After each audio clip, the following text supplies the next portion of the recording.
दिल्ली वालों, आपके शहर में एक ऐसा इवेंट हो रहा है जो इंडिया में आज तक कभी नहीं हुआ। क्या आप उसके लिए रेडी हो? दिल्ली में हो रहा है इंडिया का सबसे बड़ा हैलोवीन फेस्टिवल हॉररकॉन, जहां परफॉर्म करेंगे आपके फेवरेट क्रिएटर्स। हॉरर वर्ल्ड के टॉप स्टोरी टेलर्स सुनाएंगे आपको लाइव हॉरर स्टोरीज। इंडिया के टॉप पॉडकास्टर्स करेंगे लाइव ऑडियंस के सामने अपना पॉडकास्ट। इंडिया के सबसे पॉपुलर पैरानॉर्मल एक्सपर्ट्स सुनाएंगे आपको अपने एक्चुअल केसेस की रियल इन्वेस्टिगेशन स्टोरीज। जादू भी होगा, गूज़बम्प्स से भरे डांस परफॉर्मेंसेस भी होंगे, बॉलीवुड से सरप्राइजेस भी होंगे और साथ ही होंगे आपके फेवरेट क्रिएटर्स। दिल्ली का सबसे बड़ा हॉरर कॉस्प्ले कंपटीशन भी हो रहा है हॉररकॉन में, जहां आपके फेवरेट हॉरर विलन्स भी होंगे। और इस सब के साथ होगा बहुत सारा फन जो आपने पहले कभी भी एक्सपीरियंस नहीं किया होगा। तो दिल्ली वालों, देर मत करो यार, जल्दी से हॉररकॉन के टिकट बुक कराओ और एंजॉय करो इंडिया का सबसे बड़ा हैलोवीन फेस्टिवल हॉररकॉन। भूलना मत, लिंक इन द डिस्क्रिप्शन। साल 2001 में दिल्ली में कोई ऐसा इंसान नहीं था जिसे मंकी मैन के बारे में ना पता हो। उन दिनों उस लंबे काले बंदर जैसे दानव की अफवाहें शहर में आग की तरह फैली हुई थी। हर कोई दावा करता था कि उसने मंकी मैन को देखा है और ये 100% सच था।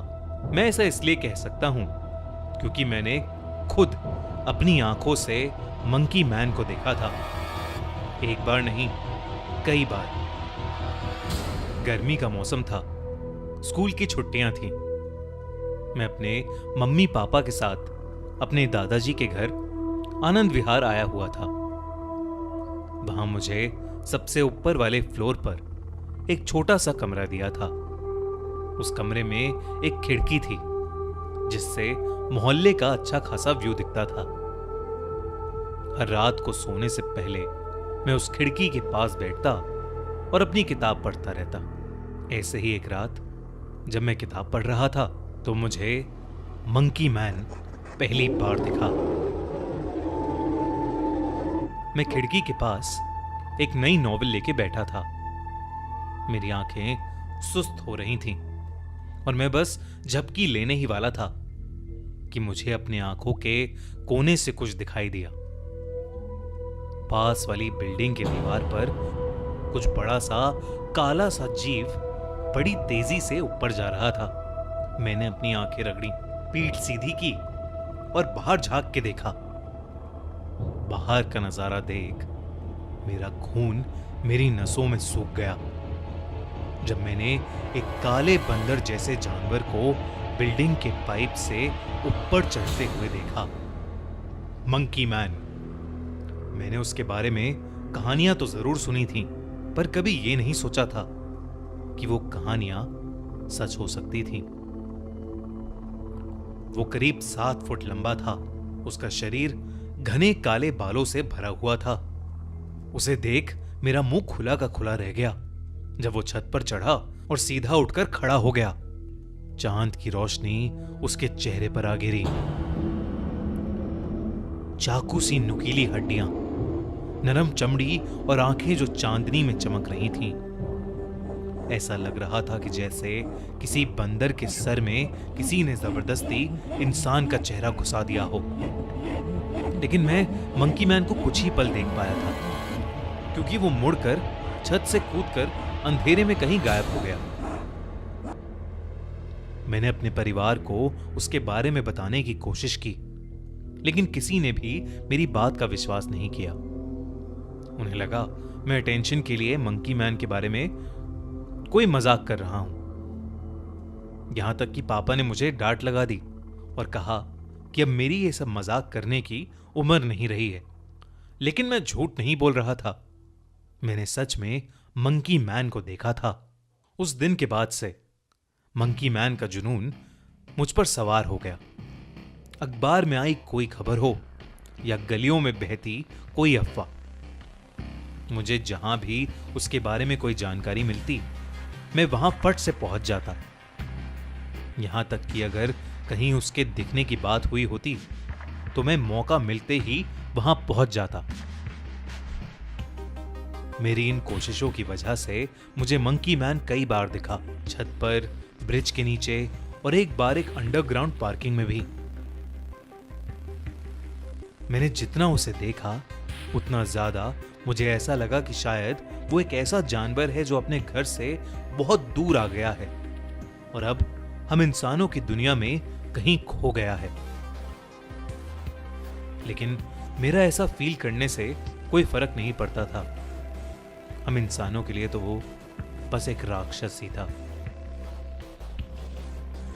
मुझे याद है जब मैंने उसे पहली बार किसी मासूम को चोट पहुंचाते देखा था। देर रात थी। मैं अपनी खिड़की के पास बाइनोकुलर्स लेके बैठा था। मैंने उसे एक बिल्डिंग की छत पर देखा। उसके पीछे पटाखे फट रहे थे और वो उस शोर से डर के वहां से भाग रहा था। एक छत से दूसरी छत कूद कूद के उन लोगों से दूर भाग रहा था। भागते भागते उसके रास्ते में एक ऐसी छत आई जिस पर एक बुजुर्ग आदमी सैर कर रहा था। मंकी मैन कूदकर उस छत पर आया और उसे देखकर वो बुजुर्ग आदमी घबरा उठा। मंकी मैन उस पर गुर्राया और उस बुजुर्ग आदमी का संतुलन बिगड़ गया। वो छत से सीधा जमीन पर 6 फ्लोर नीचे आ गिरा। उसकी चीखें और उसकी जमीन पर गिरने की आवाज मुझे आज तक याद है। ये पहली बार था जब मैंने अपने सामने किसी को मरते हुए देखा था। सुबह उस बुजुर्ग आदमी की बिल्डिंग के पास खड़ी भीड़ और एम्बुलेंस को देखकर मेरी आंखों से आंसू निकल आए। मैंने अपने पेरेंट्स को उसके बारे में नहीं बताया, सिर्फ इसलिए नहीं कि मुझे पता था कि वो मेरी बात पर विश्वास नहीं करेंगे, पर इसलिए भी कि मैं वो देखकर बुरी तरह डर चुका था। उस दिन के बाद से मैंने मंकी मैन को ढूंढना एकदम बंद कर दिया। जितना हो सके उससे दूर रहने का सोचा। लेकिन इसके बावजूद कभी कभी रात में उसके चिल्लाने की आवाज मेरे कानों तक पहुंच ही जाती थी। उसके किस्से और ज्यादा खतरनाक होते चले गए। सुनने में आ रहा था कि उसकी वजह से और लोगों की भी मौतें हुई थीं। अब मैं उसके नाम से काफी ज्यादा घबराने लगा था। एक शाम की बात थी। सूरज धुंध में डूब रहा था और मैं दोस्तों के साथ क्रिकेट खेल के अपने दादाजी के घर वापस आ रहा था। मेरे घर के पास की गली जिससे मैं गुजर रहा था, वहां कोई भी इंसान नहीं था। बिल्कुल सन्नाटा था। उस गली में अचानक मुझे एक बड़ी सी परछाई मेरे पीछे चलती नजर आई। मैं पीछे मुड़ा तो और कोई नहीं, वो मंकी मैन मेरे पीछे पीछे चल रहा था। ये देखकर मैं कांप उठा और वहीं जम सा गया। मैं घबराहट के मारे आगे चल ही नहीं पा रहा था और वो धीरे धीरे मेरे पास ही आ रहा था। अचानक वो मेरे ठीक सामने आया और उठकर खड़ा हो गया। वो मुझे घूर कर देख रहा था। उसकी आंखें लाल थीं। उस रात वो मंकी मैन बेहद गुस्से में लग रहा था। अचानक वो मुझे देखकर एक अजीब तरीके से गुर्राने लगा। उसकी आवाज सुनकर मैं फुल स्पीड पर वहां से भागा। वो मेरे पीछे पीछे भागने लगा। मैं जैसे तैसे गली के एक अनजान मकान में जाकर छुप गया। वो उस मकान तक आया, लेकिन फिर पास वाली दीवार चढ़कर मेरी नजरों से गायब हो गया। मैं किसी तरह हिम्मत करके अपने घर पहुंचा और अपने कमरे में घुसते ही घबराहट के मारे रोने लगा। तभी मैंने फिर से मंकी मैन के जोरों से गुर्राने की आवाज सुनी। उस रात फिर से मैंने अपनी खिड़की से उसको देखा। मंकी मैन मेरे बराबर वाली बिल्डिंग की छत पर खड़ा एक आदमी को बेरहमी से नोच रहा था। वो आदमी भी डर के मारे जोरों से चिल्ला रहा था। उसने उस आदमी के चीथड़े चीथड़े कर दिए थे। मोहल्ले में शोर होने लगा। घरों की लाइटें ऑन होने लगी। लोग बाहर आने लगे ये देखने के लिए कि बाहर आखिर हो क्या रहा है। उन्हें मंकी मैन नहीं मिला। क्योंकि वो पहले ही ऊपर छत पर चढ़ के अंधेरे में गायब हो चुका था। उस रात के बाद से मंकी मैन मुझे फिर कभी नहीं दिखा और समय के साथ वो बस एक हॉरर लेजेंड बनकर रह गया। लेकिन मुझे कुछ सवालों का जवाब आज तक नहीं मिला। कौन था वो, कहां से आया था और फिर अचानक कहां गायब हो गया? दोस्तों, आपको क्या लगता है? कमेंट्स में जरूर लिखकर हमें बताइए। ये बात आज से 3 साल पहले की है। वेदांत को एक ऐसा प्रोजेक्ट मिला था जो उसका पूरा करियर बना सकता था। इस वजह से वो कई हफ्तों से ऑफिस में देर रात तक काम करता आ रहा था। अगर वेदांत ऑफिस से टाइम से निकलता तो वो घर वापस जाने के लिए मेट्रो पकड़ लेता, वरना उसे कैब लेनी पड़ती थी। उस दिन वेदांत की बदकिस्मती थी कि उस सर्द नवंबर रात को वो टाइम से निकला और नोएडा की तरफ जाती हुई आखिरी मेट्रो में चढ़ गया। जब वो स्टेशन पहुंचा तो ट्रेन के दरवाजे बंद हो रहे थे। मेट्रो की अनाउंसमेंट स्टेशन के स्पीकर्स पर बजी और वो ट्रेन की तरफ तेजी से दौड़ा। इतनी ज्यादा ठंड थी कि उसकी सांस भाप के रूप में उसके मुंह से निकल रही थी। हांफते हुए वो सबसे पास वाले डब्बे में आ गया। मेट्रो के दरवाजे उसके ठीक पीछे बंद हुए और वो हड़बड़ाकर सामने वाली सीट पर जाकर बैठ गया। वेदांत की सांस अब भी फूल रही थी कि मेट्रो एक हल्के झटके से चल पड़ी। मेट्रो ने धीरे धीरे रफ्तार पकड़ी और वेदांत ने नोटिस किया कि वहां सिर्फ वही था। पूरी ट्रेन में उसके अलावा और कोई पैसेंजर नहीं था। वेदांत ये देखकर थोड़ा घबरा गया। पता नहीं क्यों, पर वेदांत की दिल की धड़कनें उस खाली ट्रेन को देखकर तेज होने लगी थीं। मेट्रो की एक और अनाउंसमेंट आई। अगला स्टेशन आ चुका था। ट्रेन के दरवाजे खुले और एक ठंडी हवा का झोंका डब्बे में घुस आया। वेदांत कपकपा उठा। ठंड की वजह से नहीं, बल्कि जो वेदांत ने बाहर देखा उसकी वजह से। पूरा स्टेशन खाली था, एक आदमी के सिवाय। वो सामने एक लोहे की बेंच पर बैठा हुआ था। वो अधेड़ उम्र का था और उसने जीन्स और एक जैकेट पहनी हुई थी। उसकी पीठ इतनी सीधी थी कि ऐसा लग रहा था कि उसकी रीढ़ की हड्डी की जगह कोई लोहे का सरिया हो। आंखें फाड़कर वो आदमी अपने सामने कहीं दूर देख रहा था, जैसे किसी ने उसको चौंका दिया हो।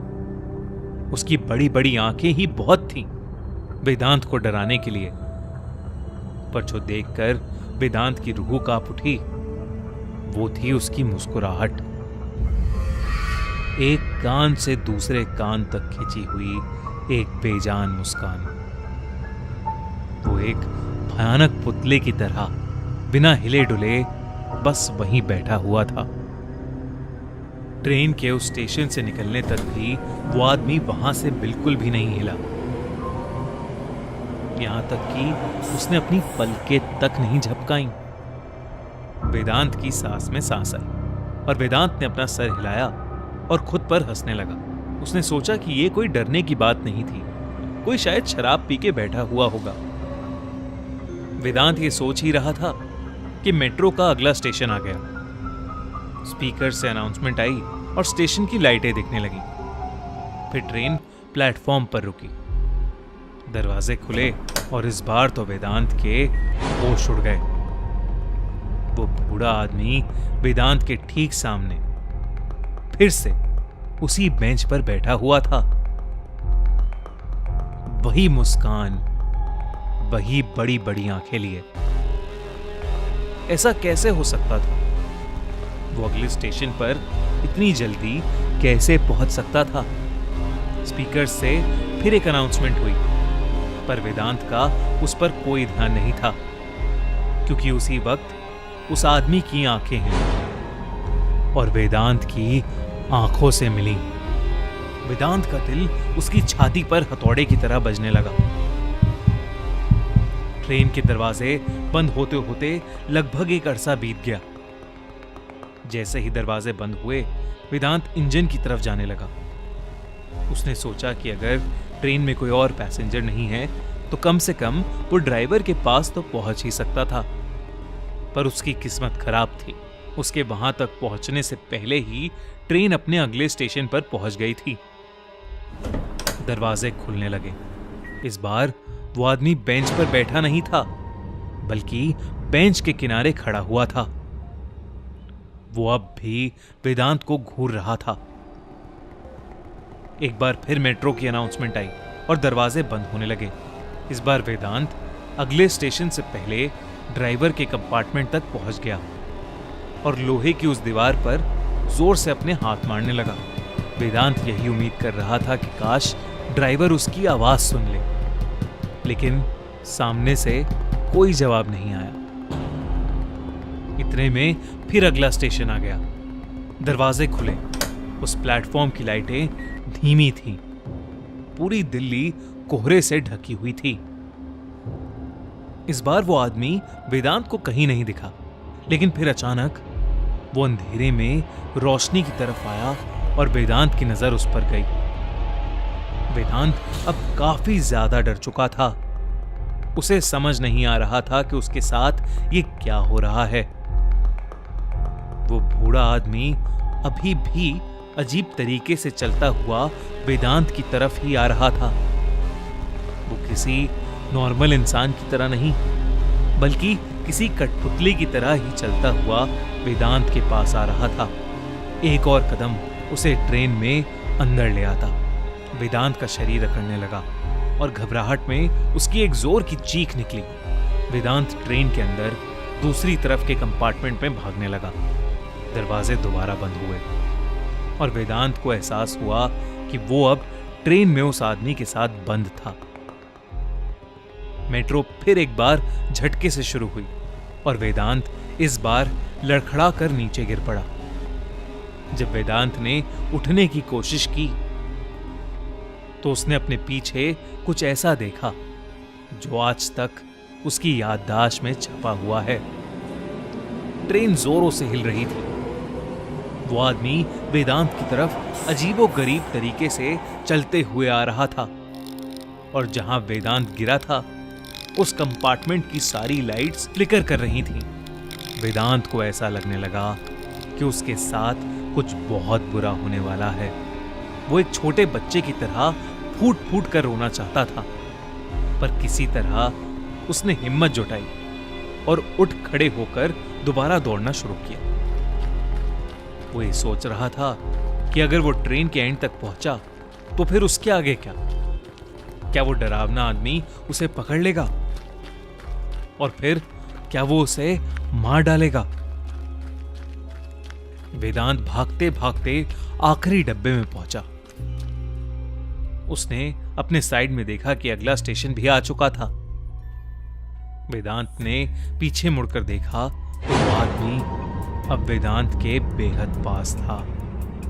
उस डब्बे की भी लाइट्स जल बुझ करना शुरू हो गईं। ट्रेन धीरे हुई, लेकिन मेट्रो के दरवाजे अभी भी खुले नहीं थे। वो आदमी अब वेदांत के चेहरे के पास आ गया था। वेदांत ने ट्रेन के शीशे को पीटना शुरू कर दिया। उस आदमी ने वेदांत का चेहरा पकड़ लिया और एक बार फिर से वो भयानक मुस्कान उसके चेहरे पर वापस आ गई। ये सब अपने साथ होता देख वेदांत सुन्न पड़ गया। लेकिन तभी ट्रेन के दरवाजे खुलने शुरू हो गए। थोड़ी सी जगह मिलते ही वेदांत ने अपने आप को बाहर खींचा और सीढ़ियों की तरफ भागने लगा। उसने मुड़कर अपने पीछे भी नहीं देखा, बस भागता रहा। झाड़ू लगा रहे मेट्रो के एक कर्मचारी और 2 पुलिस वालों के लिए भी नहीं रुका। तभी रुका जब बाहर धुंध से लिपटी हुई सड़क पर आ पहुंचा। जब उसके फेफड़ों में सांस आई तो वेदांत ने आखिरी बार ऊपर मेट्रो स्टेशन की तरफ देखा। वो मेट्रो ट्रेन वहीं खड़ी हुई थी और उसके आखिरी डब्बों की लाइटें अभी भी टिमटिमा रही थीं। ये बात साल 2005 की है। दिल्ली और दिल्ली के आसपास के इलाकों में एक अफवाह फैलने लगी थी, जिसे सुनकर लोग घबरा उठे थे। अक्सर राजस्थान के बालाजी मंदिर में चुड़ैलों को बोतलों में कैद करके रखा जाता है, लेकिन उस समय वहां से 3 बोतल गायब हो गई थीं। कहा जा रहा था कि उन बोतलों में कैद 3 चुड़ैलें आजाद हो गई थीं और दिल्ली आ पहुंची थीं। अफवाह के अनुसार वो चुड़ैलें बहुत सालों से भूखी थीं और लोगों की आत्मा छीन छीन कर ही वो अपना पेट भर सकती थीं। वो अपना भेष बदलकर रोज रात दिल्ली, गाजियाबाद और आसपास के घरों में जा जाकर उनका दरवाजा खटखटाती और उनसे प्याज और रोटी मांगती। जो भी दरवाजा खोलता उसकी अगले 3 दिन में मौत हो जाती थी। किस्सा इतनी तेजी से फैला कि लोग शाम ढलते ही घर को वापस लौट जाते थे। बच्चों का अकेले बाहर खेलना भी बंद हो गया था। इतना ही नहीं, पंडितों के कहने पर लोगों ने अपने घरों के गेट पर हल्दी और मेहंदी रंगे हाथों से अपने हाथ के छापे छोड़ना शुरू कर दिया। कहते थे कि इस प्रथा को करने के बाद वो तीनों चुड़ैलें तुम्हारे घर पर नहीं आएंगी। ऐसी घटनाएं 80 के दशक में उत्तराखंड के अल्मोड़ा शहर में भी हुई थी और उन लोगों ने भी यही नुस्खा आजमाया था, जिसके बाद वो चुड़ैलें वहां से हमेशा हमेशा के लिए चली गईं। पर इस बार ये नुस्खा काम नहीं आया। दिल्ली में रह रही आहूजा फैमिली की उस रात जिंदगी बदल गई। मिस्टर और मिसेस आहूजा एक फंक्शन के लिए बाहर गए हुए थे और उनका 13 साल का बेटा विपिन घर में एकदम अकेला था। प्याज वाली चुड़ैल के डर से उन्होंने भी घर के बाहर हल्दी और मेहंदी से रंगे हाथ के निशान अपने गेट पर छाप रखे थे। विपिन घर पर अकेला टीवी पर कुछ देख रहा था कि अचानक लाइट चली गई। उस समय दिल्ली में पावर कट काफी आम बात थी, लेकिन जब विपिन ने खिड़की से बाहर देखा तो बगल वाले घरों की लाइट जल रही थी। उसने ही देखा ही था कि उसे अपने गेट के खुलने की आवाज आई। उसे लगा कि शायद उसके मम्मी पापा वापस आ गए हैं, लेकिन जब उसने दरवाजे की जाली से देखा तो वहां कोई नहीं था और घर का गेट खुला पड़ा था, जो धीरे धीरे अपने आप बंद हो गया। ये देखते ही विपिन को बहुत घबराहट हो गई। उसने घर का अंदर वाला डबल डोर कसके से बंद कर लिया और लैंडलाइन से मम्मी पापा को फोन कर दिया। उसने उनसे कहा कि उसे कुछ ठीक सा नहीं लग रहा, लेकिन तभी फोन कट हो गया। हेलो हेलो पापा, हेलो। कुछ ही देर में उसके डबल डोर पर खटखट होने लगी। विपिन घबरा गया। तभी उसे एक औरत के रोने की आवाज आने लगी।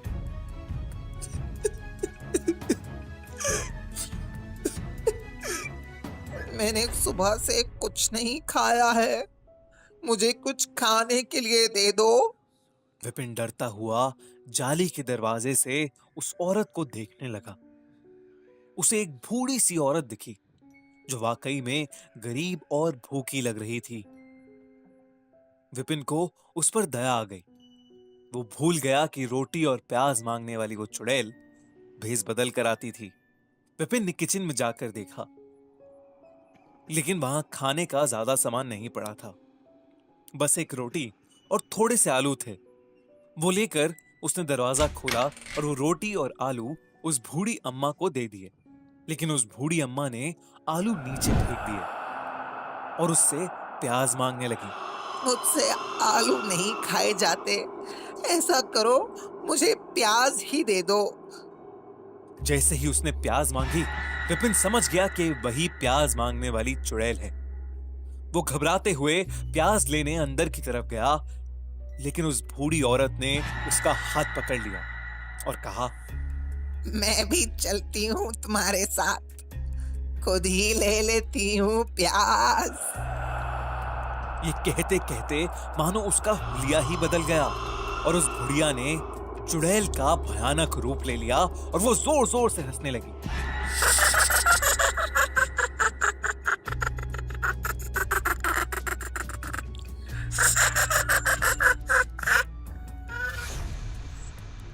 विपिन घबराहट के मारे बेहोश पड़ गया।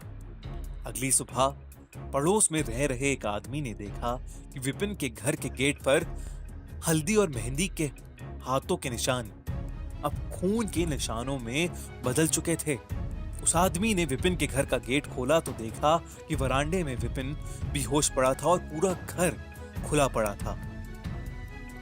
घर का सारा कीमती सामान घर से गायब था और विपिन के माँ बाप अभी तक घर नहीं लौटे थे। उस पड़ोसी ने फौरन पुलिस को बुलाया और विपिन को अपने घर ले गया। विपिन को जब होश आया तो उसने अपने साथ हुआ पूरा किस्सा बताया। पुलिस ने छानबीन की तो उन्हें मालूम हुआ कि पिछली रात मिस्टर और मिसेस आहूजा की एक बहुत भयानक रोड एक्सीडेंट में मौत हो गई थी। ये सुनकर विपिन पूरी तरह से टूट गया। उस रात के बाद से पुलिस ने उस एरिया में निगरानी रखनी शुरू कर दी और फिर कभी प्याज वाली चुड़ैल का हादसा किसी के साथ नहीं हुआ। पुलिस और कुछ लोगों का कहना था कि कुछ चोर उचक्के चुड़ैलों का डर फैलाकर रात में घरों में चोरी करते हैं और विपिन के माँ बाप का रोड एक्सीडेंट बस एक इत्तेफाक था। लेकिन विपिन आज भी यही मानता है कि इन सब के पीछे उस प्याज वाली चुड़ैल का हाथ था। हमें अक्सर न्यूज से अलग अलग मर्डर्स के बारे में पता चलता रहता है, पर कुछ मर्डर्स ऐसे होते हैं जिनके बारे में जानकर हमारे भी रोंगटे खड़े हो जाते हैं। ये कहानी भी एक ऐसे ही मर्डर केस की है जिसे लद्दाख पुलिस कभी सॉल्व ही नहीं कर पाई। एक सुबह लद्दाख पुलिस को एक छोटे से होटल से फोन आया कि उनके एक कमरे में किसी गेस्ट की डेड बॉडी मिली है। लद्दाख पुलिस ने कई टूरिस्ट की सड़क दुर्घटना में मौत देखी थी, पर इस कदर एक इंसान का लद्दाख के एक छोटे से होटल में मर्डर हो जाना उन्होंने पहली बार देखा था। वो डेड बॉडी एक 28 साल के आदमी रवि की थी, जो कुछ दिनों से उस होटल में सबसे छुप कर रह रहा था। उसकी गर्दन पर काले निशान थे और उसकी आंखें खुली पड़ी थीं। ऐसा लग रहा था कि जैसे मरने से पहले उसने कुछ बहुत भयानक देखा हो। पुलिस ने उसके कमरे में छानबीन की तो उन्हें एक लेटर मिला जिसके साथ एक लड़की की फोटो भी लगी हुई थी। रवि ने उसमें लिखा था कि उसकी जान को खतरा है और उसके साथ जो कुछ भी हो रहा है उसकी वजह वो फोटो वाली लड़की रिया है। रवि ने लिखा कि उस लड़की ने उसकी जिंदगी तबाह कर दी। रवि अपना कॉलेज खत्म करके जैसे ही दिल्ली वापस आया, उसके साथ कुछ अजीबोगरीब होने लगा। एक दिन रवि एक बहुत जरूरी मीटिंग के लिए लेट हो रहा था और अपनी कार ड्राइव करते हुए वहां जा रहा था, लेकिन अचानक उसकी गाड़ी के ब्रेक्स फेल हो गए। ये बहुत अजीब था क्योंकि एक रात पहले तक उसकी कार बिल्कुल ठीक चल रही थी। ब्रेक फेल होने की वजह से उसका एक्सीडेंट हुआ जिसमें उसका हाथ टूट गया और उसके सर पर भी एक गहरी चोट आई। लेकिन बेहोशी की हालत में जब उसने अपनी गाड़ी की खिड़की के बाहर देखा तो उसे रिया दिखी। उसे देखते देखते रवि अचानक बेहोश हो गया। जब उसे होश आया तब वो एक हॉस्पिटल में था। रवि ने उस पूरे इंसिडेंट को अपना वहम माना और उसे भूल गया। लेकिन कुछ दिनों बाद एक रात को उसके मॉम डैड ने उसे नींद से उठाया और उसने देखा कि उसके घर के शीशे टूटे पड़े हैं। किसी ने बहुत बुरी तरह से पत्थर मार मार कर उसके घर को डैमेज कर दिया था। उस रात भी रवि को ऐसा लगा कि वो फोटो वाली लड़की रिया उसके घर के बाहर ही खड़ी थी। रवि ने घर से निकलकर उसे आसपास की गलियों में ढूंढने की बहुत कोशिश की, पर वो उसे कहीं नहीं मिली। उसके बाद कई दिनों तक कुछ नहीं हुआ। लेकिन फिर एक वीकेंड जब रवि अपनी गर्लफ्रेंड निशा के साथ उसके अपार्टमेंट में था तो उस दिन कुछ ऐसा हुआ जिससे उसका दिल दहल उठा। रवि और निशा अपने बेडरूम की बालकनी में खड़े प्यार मोहब्बत से बात कर रहे थे कि तभी उनके अपार्टमेंट की घंटी बजी। रवि डिनर कलेक्ट करने डोर तक गया ही था कि अचानक उसे बालकनी से निशा के जोर से चिल्लाने की आवाज आई। वो बालकनी की तरफ भागा, लेकिन तब तक काफी देर हो चुकी थी क्योंकि निशा 4 फ्लोर नीचे जमीन पर खून से लथपथ बेजान पड़ी थी। उसने जब ध्यान से नीचे देखा तो रिया बेजान निशा के पास खड़ी ऊपर रवि को ही देख रही थी। रवि रिया की तरफ भागा, पर जैसे ही वो उसके पास पहुंचा वो जैसे हवा में गायब हो गई। रवि निशा की मौत के सदमे से भी उभरा नहीं था कि 2 दिन बाद ही उसको खबर आई कि उसके घर में आग लग गई थी, जिसमें उसका पूरा घर जल गया। और तो और उसके मॉम डैड भी उस फायर एक्सीडेंट में मारे गए। उसी वक्त रवि को एक अननोन नंबर से फोन आया, जिसके दूसरी ओर एक लड़की पागलों की तरह हंस रही थी। रवि को उसकी आवाज से समझ आ गया कि वो लड़की और कोई नहीं बल्कि रिया ही थी, और तभी फोन कट गया। रिया और रवि कॉलेज में एक दूसरे से बहुत प्यार करते थे, लेकिन कॉलेज खत्म होने के बाद रवि ने रिया से ब्रेकअप कर लिया था और तब से ही उसकी लाइफ उथल पुथल हो चुकी थी। रवि जब दिल्ली पुलिस के पास गया और उन्हें बताया कि ये सब रिया का किया धरा है और वो रवि से ब्रेकअप का बदला ले रही है, तो पुलिस ने रवि की इस बात पर ज्यादा ध्यान नहीं दिया। रवि ने अपने लेटर में लिखा था कि दिल्ली पुलिस रिया के साथ मिली हुई थी। पुलिस ने रवि की गर्लफ्रेंड और उसके मॉम डैड को खोने की वजह से कोर्ट में एक डॉक्टर से साबित करवा दिया कि रवि अपना मानसिक संतुलन खो चुका है और उसे पागल खाने भिजवा दिया गया। पर उस पागल खाने में भी रिया ने रवि का पीछा नहीं छोड़ा। रवि ने लेटर में लिखा कि वो उसके कमरे में हर रात चूहे छोड़ देती थी, जो उसे रात भर सताते थे। काफी दिनों तक ये सब सहने के बाद रवि को यकीन हो गया था कि पागल खाने में भी कोई रिया से मिला हुआ है। एक दिन मौका देखकर रवि वहां से भाग गया और सबसे दूर सीधा लद्दाख आ गया। रवि ने उसके लेटर के एंड में लिखा कि रिया लद्दाख में भी उसे हर रोज दिखती है और अगर उसके साथ कुछ भी हुआ तो उसकी जिम्मेदार सिर्फ रिया ही होगी।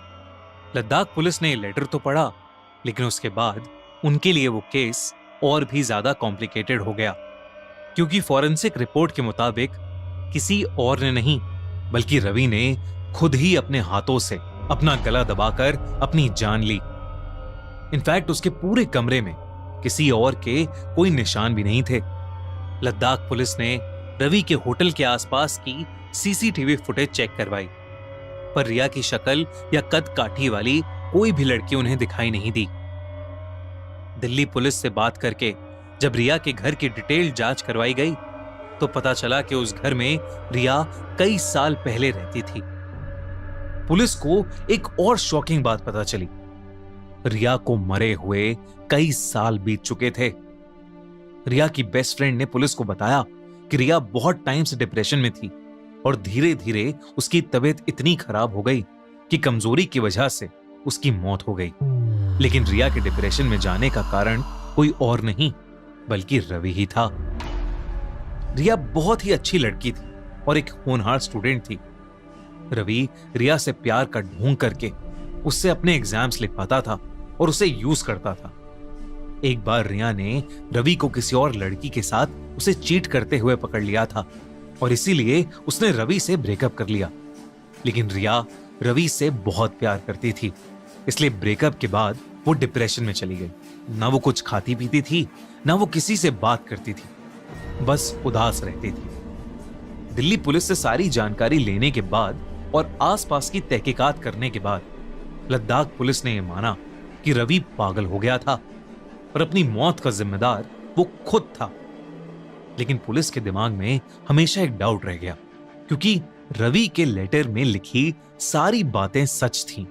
उसकी गर्लफ्रेंड की मौत अपार्टमेंट से नीचे गिरकर हुई और उसके पेरेंट्स घर में आग लगने की वजह से मारे गए। पुलिस को कभी कोई ठोस रीजन नहीं मिला कि रवि अपनी जान खुद क्यों लेगा, पर फिर भी मीडिया के प्रेशर की वजह से उन्होंने ये केस क्लोज कर दिया। पर क्या रवि सच में पागल था या शायद उसे वाकई अपनी एक्स गर्लफ्रेंड रिया की आत्मा दिखती थी जो उससे अब बदला लेना चाहती थी, और शायद इसीलिए उसने पहले रवि की पूरी लाइफ खराब कर दी और फिर उसे मार डाला। आपको क्या लगता है, हमें कमेंट्स में जरूर बताइए। हॉन्टेड सिरी फोर्ट।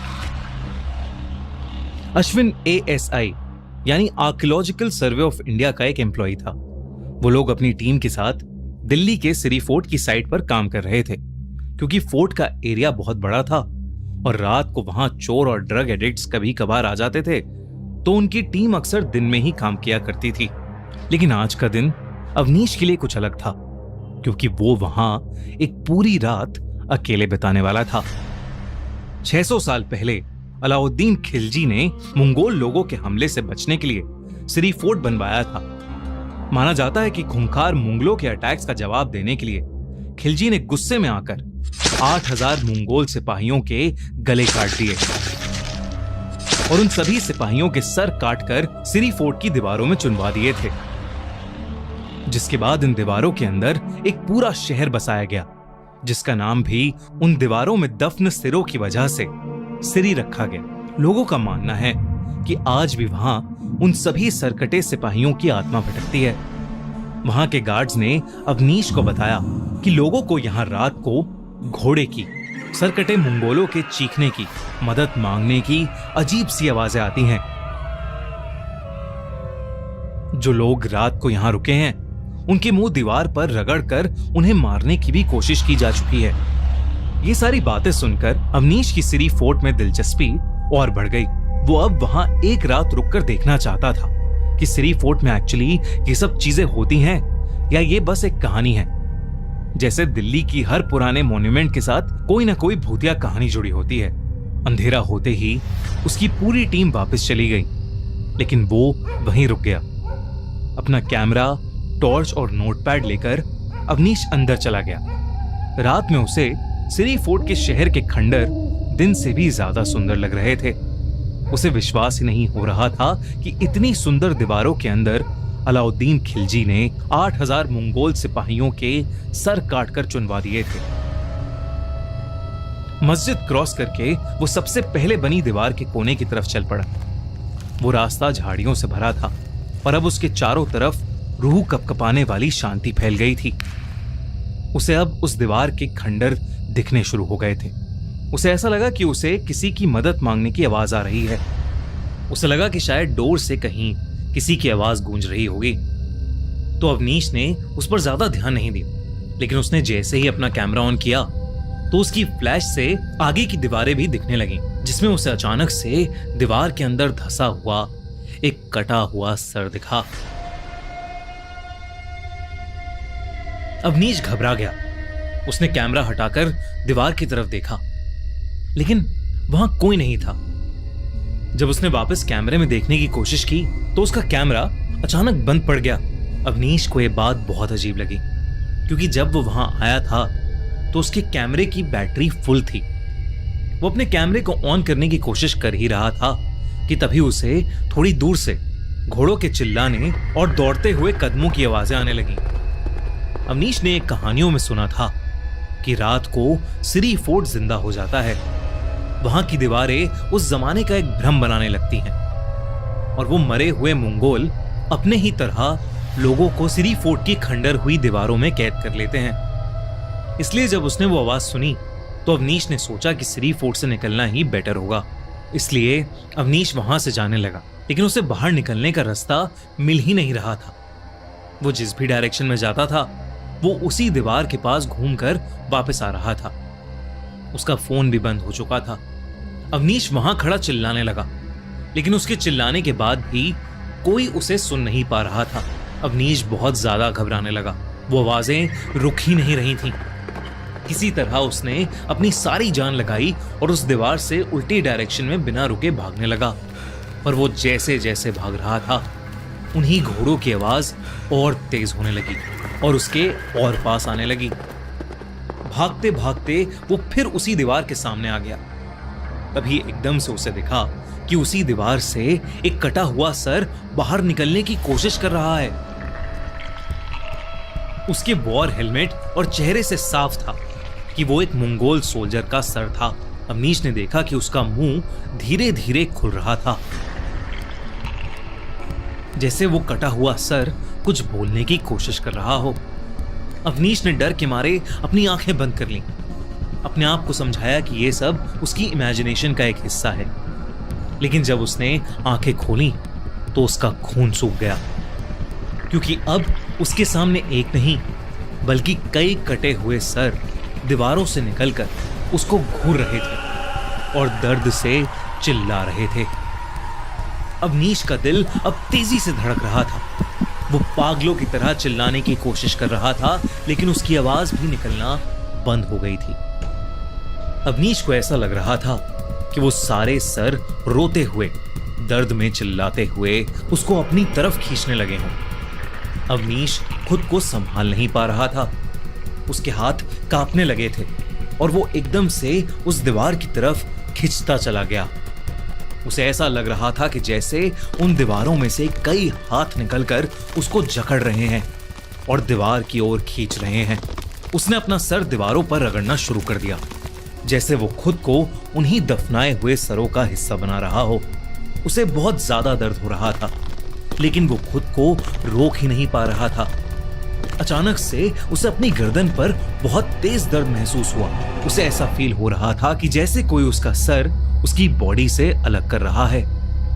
उसके चारों तरफ वो कटे हुए सर उसे ही घूरते हुए और तेज चिल्लाने लगे। अवनीश भी दर्द में चीखता रहा, लेकिन उसकी आवाज सुनने वाला वहां कोई नहीं था। अगली सुबह जब सिरी फोर्ट का एक गार्ड वहां राउंड ले रहा था, तो उसे अवनीश उसी दीवार से अपना सर रगड़ता हुआ मिला। उस गार्ड ने अवनीश को रोका, लेकिन वो पागलों की तरह बस खुद को उस दीवार के अंदर दफन करना चाहता था।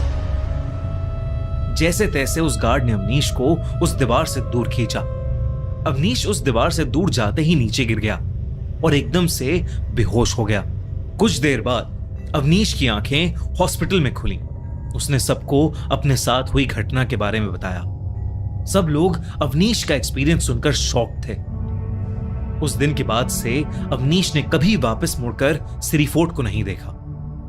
सिरी फोर्ट के वो खंडर अभी भी वहीं हैं।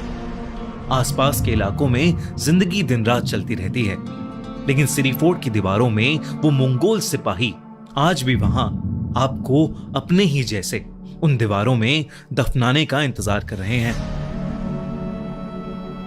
कोहरा, दिल्ली की सर्दी के बारे में पूरा इंडिया जानता है।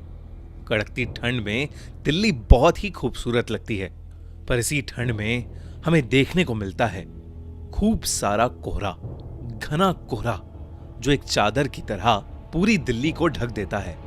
पर क्या हो अगर ये कोहरा अपने साथ कुछ ऐसा लेकर आए जो आपकी जिंदगी ही बदल दे। आज की कहानी है याविन और उसके दोस्तों की। याविन और उसके दोस्त दिल्ली के बढ़ते पोल्यूशन से परेशान हो गए थे और कुछ समय के लिए दिल्ली से बाहर जाना चाहते थे। उन सभी ने मिलकर हिमाचल जाने का प्लान बनाया।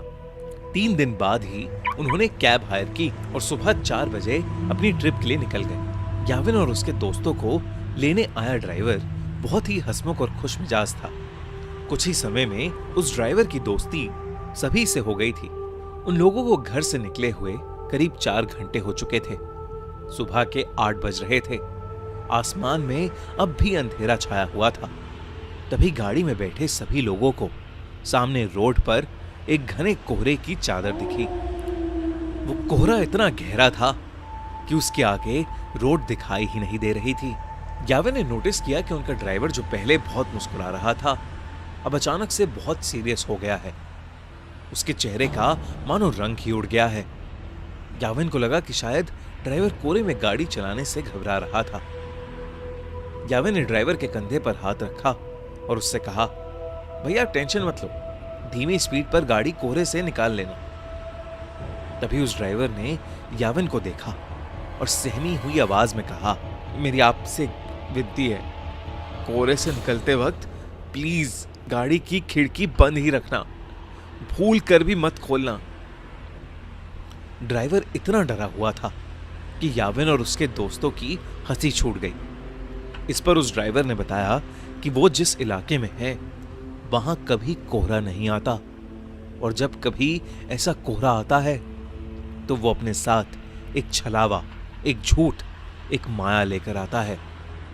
याविन और उसके दोस्तों को ड्राइवर की बात पर विश्वास नहीं हुआ। उन्होंने उसकी बात को अंधविश्वास बोलकर नकार दिया और देखते ही देखते उनकी गाड़ी कोहरे के अंदर चली गई। कोहरे की चादर उनकी उम्मीद से काफी बड़ी थी। ड्राइवर धीरे धीरे गाड़ी आगे चला तो रहा था, पर किसी को आगे का कुछ भी नहीं दिख रहा था। अचानक ही गाड़ी में बैठी रिया को अजीब सी बेचैनी होने लगी। उसे बिल्कुल सांस ही नहीं आ रही थी। वो ड्राइवर की बात को भूल गई और उसने गाड़ी का शीशा खोल दिया और अपनी गर्दन गाड़ी के शीशे से थोड़ी बाहर निकाल ली। खिड़की खोलते ही रिया को वापस सांस आई, लेकिन वो कोहरा अब गाड़ी के अंदर आ चुका था।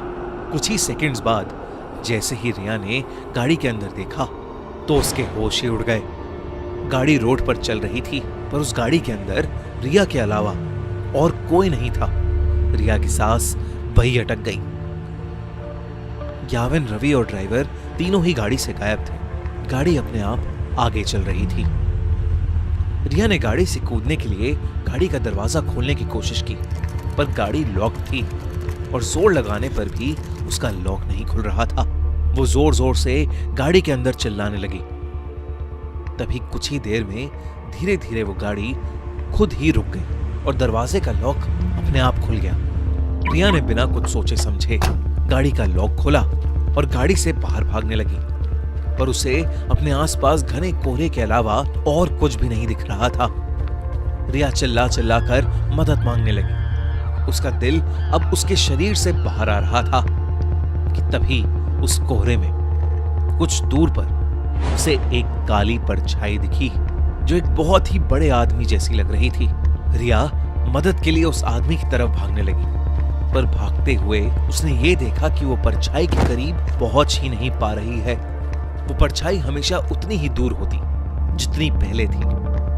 इससे पहले रिया कुछ भी समझ पाती, उसे महसूस हुआ कि जैसे उसके पीछे कोई खड़ा हुआ है। रिया अब इतनी डर चुकी थी कि उसके अंदर पीछे मुड़ने की भी हिम्मत नहीं थी, पर हिम्मत करके जब रिया ने पीछे देखा उसकी रूह कांप गई। रिया के पीछे एक 12 फीट लंबा काला साया था। लंबे काले साये को देखकर रिया बुरी तरह कांपने लगी। तभी अचानक रिया को पीछे से एक बहुत जोर का धक्का लगा और वो नीचे गिर पड़ी। याविन, रवि, वो ड्राइवर और रिया अब भी गाड़ी में थे। रिया ने जैसी वो खिड़की खोली थी वो बेहोश हो गई थी। उस ड्राइवर ने उसके बेहोश होते ही रवि को जल्दी से वो खिड़की बंद करने को कहा। याविन और रवि रिया की हालत देखकर उसे जगाने की कोशिश कर रहे थे और ड्राइवर बस बार बार एक ही चीज बोले जा रहा था, गाड़ी की खिड़की नहीं खोलनी चाहिए थी, नहीं खोलनी चाहिए थी गाड़ी की खिड़की। याविन को अब ड्राइवर पर गुस्सा आने लगा था। उसे लग रहा था कि वो ड्राइवर एक मेडिकल इमरजेंसी पर वहम की पट्टी चढ़ा रहा है। याविन बस वहां से निकलकर रिया को हॉस्पिटल ले जाना चाहता था। याविन ने ड्राइवर को गाड़ी तेज चलाने के लिए कहा।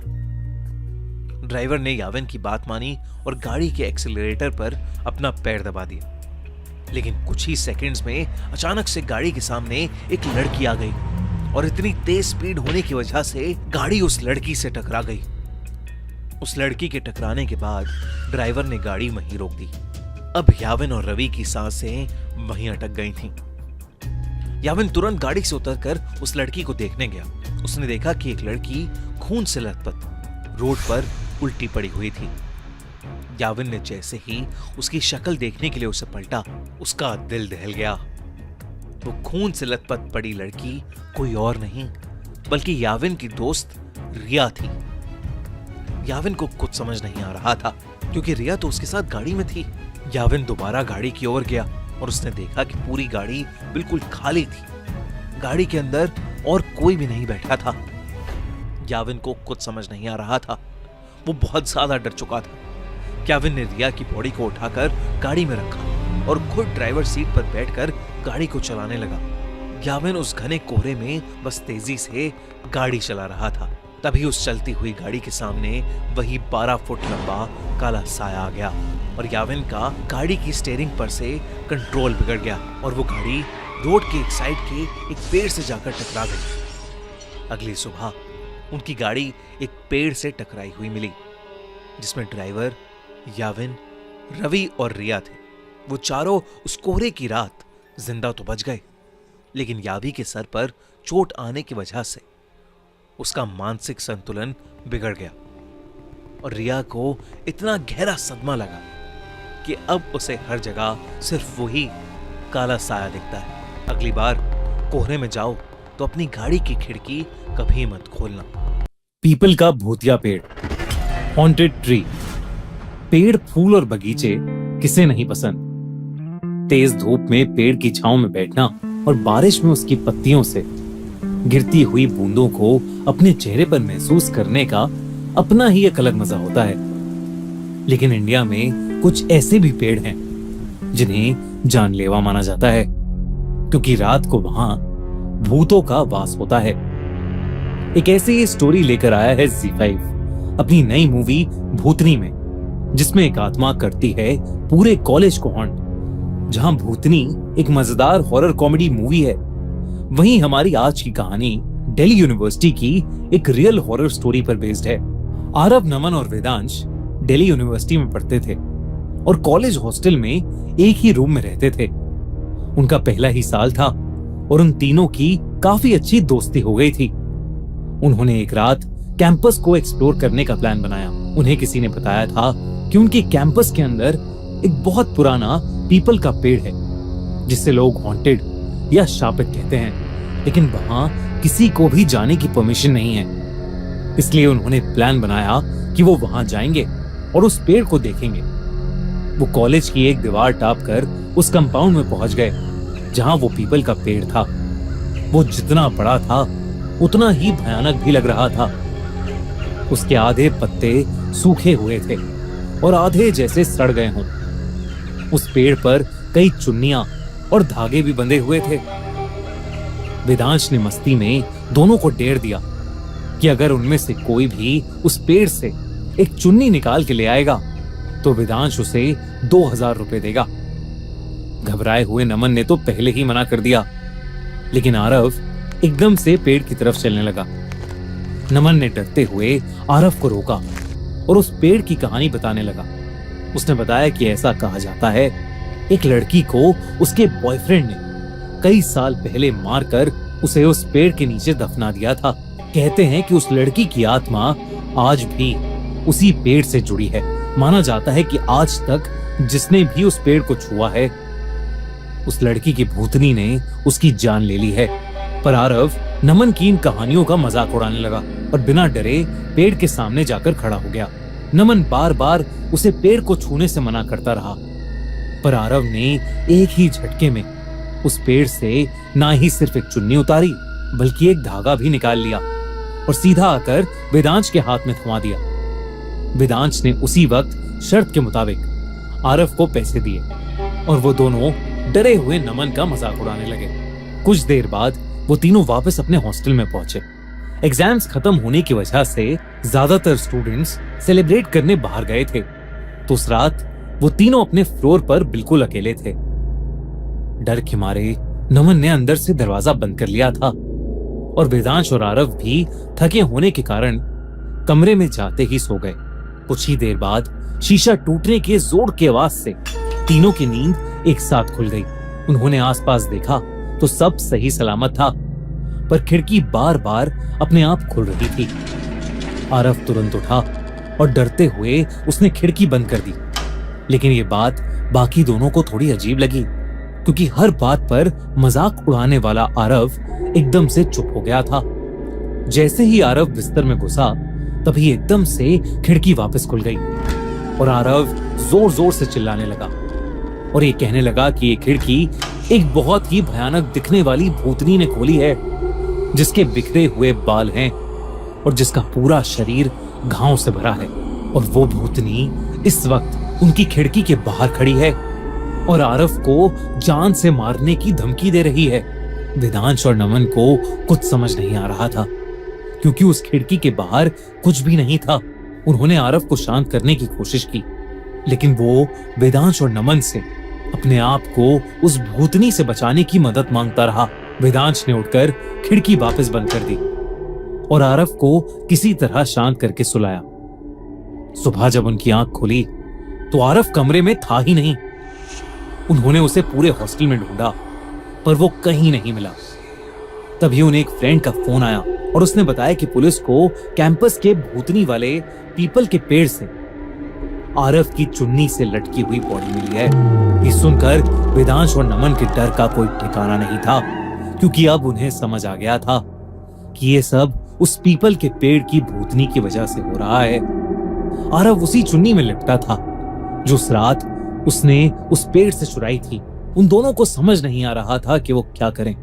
उनकी अगली सुबह की घर जाने की ट्रेन की टिकट थी, तो उन्होंने सोचा कि उन्हें बस आज की रात किसी तरह गुजारनी है। उस रात जब नमन की आंख लगी तो उसे बस वो पीपल का पेड़ दिखाई दिया, जिसके अंदर से एक बिखरे बाल वाली, घाव से भरी हुई एक भयानक दिखने वाली भूतनी निकलकर उसे अपने पास खींच रही है और नमन कुछ नहीं कर पा रहा है।